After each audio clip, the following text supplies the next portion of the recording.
আসসালামু আলাইকুম। আমি শিহাব।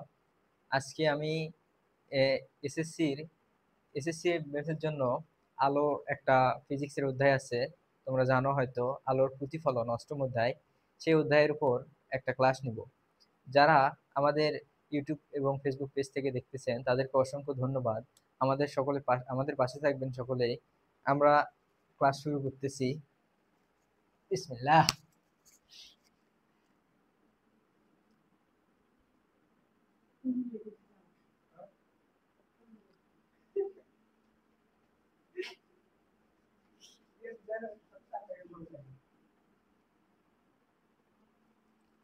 আলোর প্রতিফলন এটা হচ্ছে অষ্টম অধ্যায়।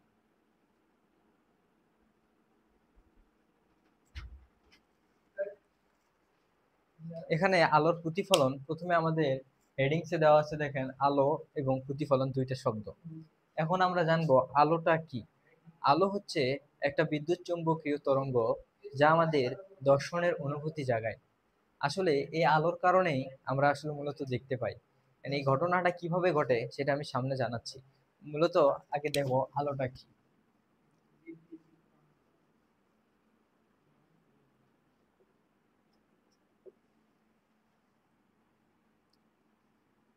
আলো আলো হচ্ছে একটা বিদ্যুৎ চৌম্বকীয় তরঙ্গ। আলো হচ্ছে একটা বিদ্যুৎ চৌম্বকীয় তরঙ্গ যা আমাদের যা আমাদের দর্শনের অনুভূতি জাগায়।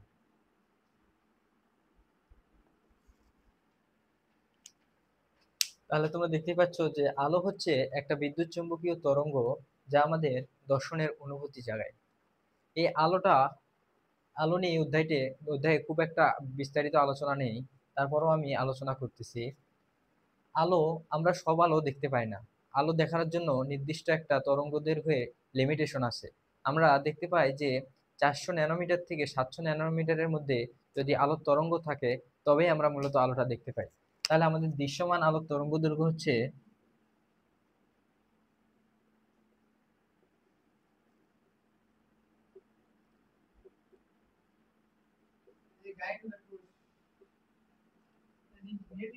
দৃশ্যমান আলোর তরঙ্গ দৈর্ঘ্য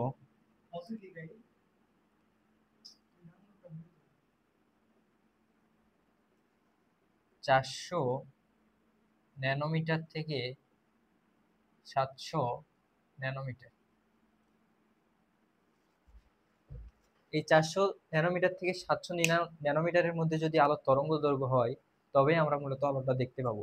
400 ন্যানোমিটার থেকে যদি কম তরঙ্গ দৈর্ঘ্য হয় তবে আমরা সেটা দেখতে পারবো না, অথবা 700 ন্যানোমিটার থেকে বেশি হলেও আমরা তা দেখতে পাবো না। এই 400 থেকে 700 ন্যানোমিটারের মধ্যে বিভিন্ন তরঙ্গ দৈর্ঘ্যের আলো রয়েছে, বিভিন্ন কালার রয়েছে, যেমন বেগুনি, নীল, আসমানি, আরো অনেক কালার রয়েছে। এই কালারের যে তরঙ্গ দৈর্ঘ্যটা, এটা কিন্তু জানা খুব গুরুত্বপূর্ণ। বরাবর এমসিকিউতে কিন্তু এটা আসে যে নিচের কোন আলোর তরঙ্গ দৈর্ঘ্য বেশি, কোন আলোর তরঙ্গ দৈর্ঘ্য কম। এই জিনিসটা তোমরা সহজে বোঝার জন্য একটা ট্রিক্স আছে, যে তোমরা অনেক ছোটতেই হয়তো শিখছো, যে রংধনুর যে 7টি রং মনে রাখার যে একটা টেকনিক, সেটা দিয়ে মূলত এই টেকনিকটাও হবে। তোমরা দেখতে থাকো।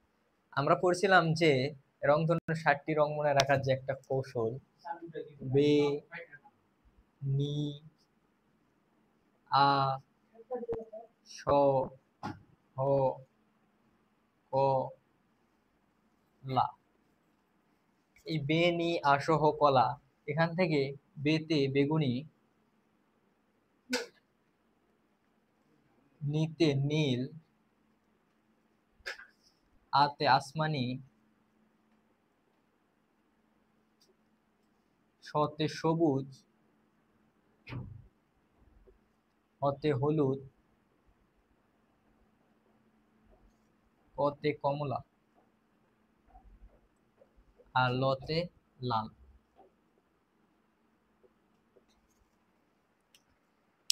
এখানে দেখো বেগুনি, নীল, আসমানি, সবুজ, হলুদ, কমলা, লাল। এখানে সব থেকে উপরে আছে হচ্ছে বেগুনি। তার মানে এই আলোর তরঙ্গ দৈর্ঘ্য সব থেকে কম। আর সবার শেষে আছে লাল, সবার শেষে আছে লাল। তার মানে এই তরঙ্গ দৈর্ঘ্যটার মানে এই কালারটার তরঙ্গ দৈর্ঘ্য সব থেকে বেশি। তাহলে এখান থেকে উপর থেকে যত নিচে আসা হবে তরঙ্গ দৈর্ঘ্যের মান তত বাড়বে। এই ক্রমটা যদি মনে রাখতে পারো তাহলে আর মনে করি সমস্যা হবে না। তার মানে উপর থেকে যত নিচে আসবে তরঙ্গ দৈর্ঘ্যের মান তত বেশি হবে। উপর থেকে যত নিচে আসবে তরঙ্গ দৈর্ঘ্যের মান তত বেশি হবে। আর যদি নিচ থেকে উপরে যায় তাহলে সেম, তাহলে তত তরঙ্গ দৈর্ঘ্য কমে যাবে। এদিক দিয়ে আবার যদি উপরের দিক দিয়ে যায় তাহলে তরঙ্গ দৈর্ঘ্যের মান কি হবে? কমবে। আশা করি বিষয়টা বুঝতে পারছো। তোমাদের এমসিকিউ থাকবে যে নিচের কোন আলোর তরঙ্গ দৈর্ঘ্যের মান সব থেকে বেশি। তখন তোমরা যদি এই টেকনিকটা ফলো করো তাহলে দেখবা নিমেষেই উত্তরটা হয়ে গেছে। আর এই বিভিন্ন আলোর তরঙ্গ দৈর্ঘ্যের মান রয়েছে। বেগুনি তরঙ্গ দৈর্ঘ্য মান হয়েছে, নীলের আছে, আসমানির আছে, লাল আছে। মূলত তোমাদের পরীক্ষায় এগুলা আসে না, এগুলা সমস্যা নাই, এগুলা তোমরা পরে জানলেও হবে। মূলত এটা জানলেই আপাতত হয়ে যাবে। এখন আমরা যে বিষয়টা জানবো, আসলে আমরা কিভাবে আলোটা দেখতে পাই, এই বিষয়টা নিয়ে এখন আলোচনা হলো। একটা প্রশ্ন,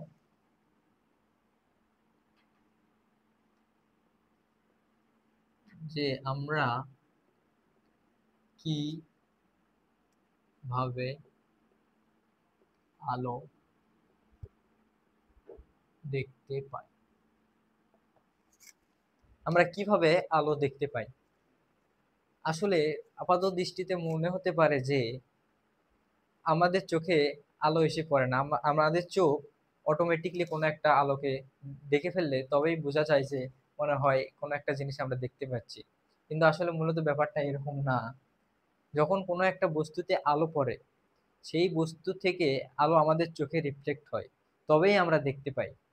একটা বস্তুতে যখন আলো পড়ে তখন আমাদের চোখে এসে রিফ্লেক্ট করে। আমাদের চোখের মধ্যে রেটিনা আছে। এই আলোটা রেটিনায় যখন রিফ্লেক্ট হয় বা প্রতিফলিত হয়, তখন রেটিনা থেকে অটোমেটিকলি স্নায়ুতন্ত্রের মাধ্যমে আমাদের মস্তিষ্কে জানিয়ে দেয় যে আহ, যে জিনিসটা আমরা দেখতেছি সেই জিনিসটা, মনে করেন এই একটা কলম, এই কলমটার উপর যখন একটা আলো পড়ছে, সেই আলোটা আমার চোখে রিফ্লেক্ট হয়েছে। রিফ্লেক্ট হওয়ার পর এটা মস্তিষ্কে পাঠাই দিছে। মস্তিষ্ক এখন বলে দিচ্ছে যে এটা একটা কলম। তখনই আমরা বুঝতে পারতেছি যে কলম। এই কাজটা হওয়ার জন্য এত কম সময় লাগে যে এটা আমরা সহজেই মানে বুঝতেই পারি না। এ- আশা করি বিষয়টা বুঝতে পারছো। এখন তোমাদের একটা জিনিস শেখাবো যে যদি প্রথমে আমি যে বলেছিলাম তরঙ্গ দৈর্ঘ্যের লিমিটেশন দিছিলাম কত, 400 থেকে 700 ন্যানোমিটার। 400 থেকে 700 ন্যানোমিটারের মধ্যে। এর কম তরঙ্গ দৈর্ঘ্যেরও কিছু আছে, এর বেশিও আছে। এখন আমরা জানবো যে এই 400 ন্যানোমিটারের থেকে কম যেগুলো আছে সেগুলো কিভাবে মনে রাখা যায়, টেকনিক আছে, সেগুলো এখন তোমাদের দেখাবো। আর আসলে এমসিকিউতে কিন্তু এই জায়গা থেকে প্রচুর প্রশ্ন আসে যে বিভিন্ন তরঙ্গ দৈর্ঘ্য, যেমন এক্স রে তরঙ্গ দৈর্ঘ্যের মান কত, বা রেডিও ওয়েভ এর মান কত। এই জিনিসটা কিন্তু অনেক সময় মনে থাকে না, কিন্তু আমি একটা টেকনিক দিয়ে মনে রাখছিলাম, তোমাদের কাছে সেটা শেয়ার করতেছি।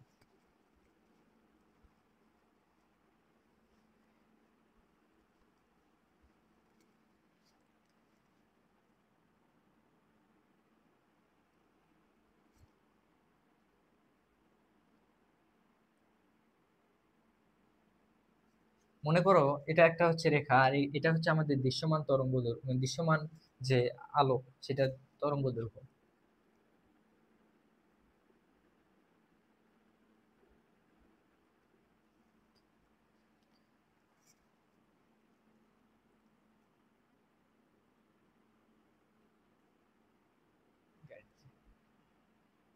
আলট্রাভায়োলেট।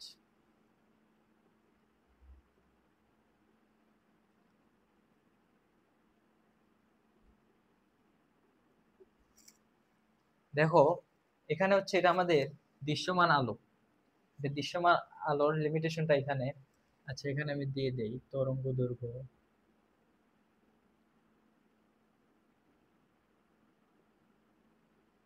এখানে যেগুলো দেওয়া থাকবে সেগুলো হচ্ছে মিটার এককে দেওয়া থাকবে। দৃশ্যমান আলো থেকে যদি কম তরঙ্গ দৈর্ঘ্য হয়, অর্থাৎ 400 থেকে যদি কম হয়, তাহলে সেটাকে কি বলা হবে? আলট্রাভায়োলেট। আলট্রাভায়োলেটের চেয়ে কম হলে সেটাকে বলা হয় এক্স রে। এক্স রে থেকে আরো যদি কম হয় তাহলে সেটাকে বলা হবে গামা রে। তার মানে বোঝা গেল যে দৃশ্যমান আলোর থেকে কম তরঙ্গ দৈর্ঘ্য বিশিষ্ট আহ, তরঙ্গ দৈর্ঘ্য হচ্ছে কি? আলট্রাভায়োলেট। আর তার থেকে এখন আরেকটা জিনিস, এই পাশে ডান পাশে যেটা দেখতে পাচ্ছ, দৃশ্যমান থেকে যেটা বেশি সেটা হচ্ছে ইনফ্রারেড।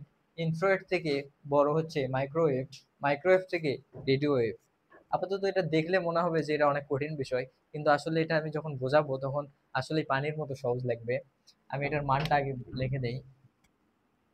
এখানে গামার এর মান 10^14, এক্স রে এর মান 10^10, আলট্রাভায়োলেটের মান 10^6। একটা জিনিস এখানে লক্ষ্য করো, দেখো এখানে 10^14 আর এখানে 10^10।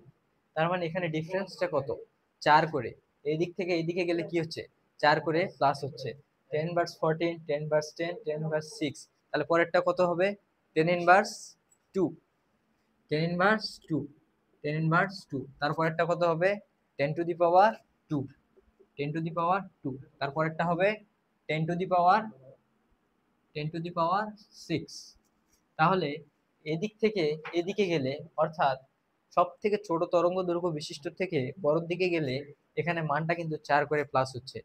10^14, 10^10, 10^6, 10^2, 10^2, 10^6। তাহলে এই জিনিসটা মনে রাখার একটাই টেকনিক, এই পাশের থেকে যদি হিসাব করো তাহলে একটা মনে রাখলেই সবগুলা হয়ে যাচ্ছে। যদি 10^14টা যদি মনে রাখো তাহলে 4 প্লাস করে এদিকে এগিয়ে গেলেই কিন্তু সবগুলার মান পেয়ে যাচ্ছ। এখন এই মানগুলার ক্রমটা কিভাবে মনে রাখবা? যে গামারের পরে আছে এক্স রে, এক্স রে পরে আছে আলট্রাভায়োলেট, আলট্রাভায়োলেটের পর ইনফ্রারেড। এটা কিভাবে মনে রাখবা? এটা মনে রাখার আমি একটা ছন্দ দিচ্ছি। দেখো, গাড়িতে একটা আম রাখায়